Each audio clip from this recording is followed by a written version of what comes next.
When the earth trembled, begin with a calm, storytelling tone. It was bright and peaceful Friday morning, November 10, in the Oriental. The sun was shining, birds were singing, and my family was busy preparing for the day. Mama was cooking breakfast, Papa was fixing the roof, and my younger sister playing with her toys.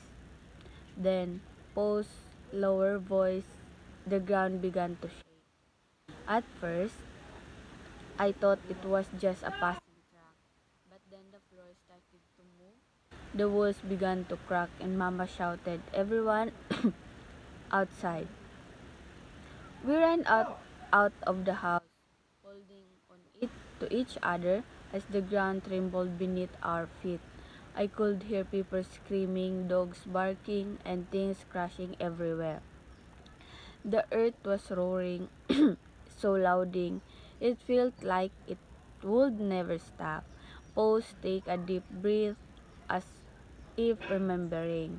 When the shaking finally ended, everything was quiet, too quiet. Our house is not totally damaged, but still standing. Mama hugged us tightly and whispered we're safe. That what matters. Papa helped our neighbors who were crying and trying to save what was left of their homes.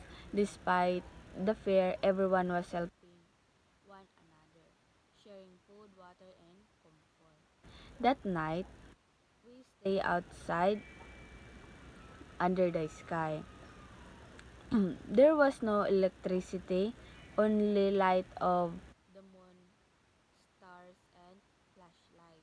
I looked around and I saw people praying, comforting one another, and smiling through tears. Soft smile.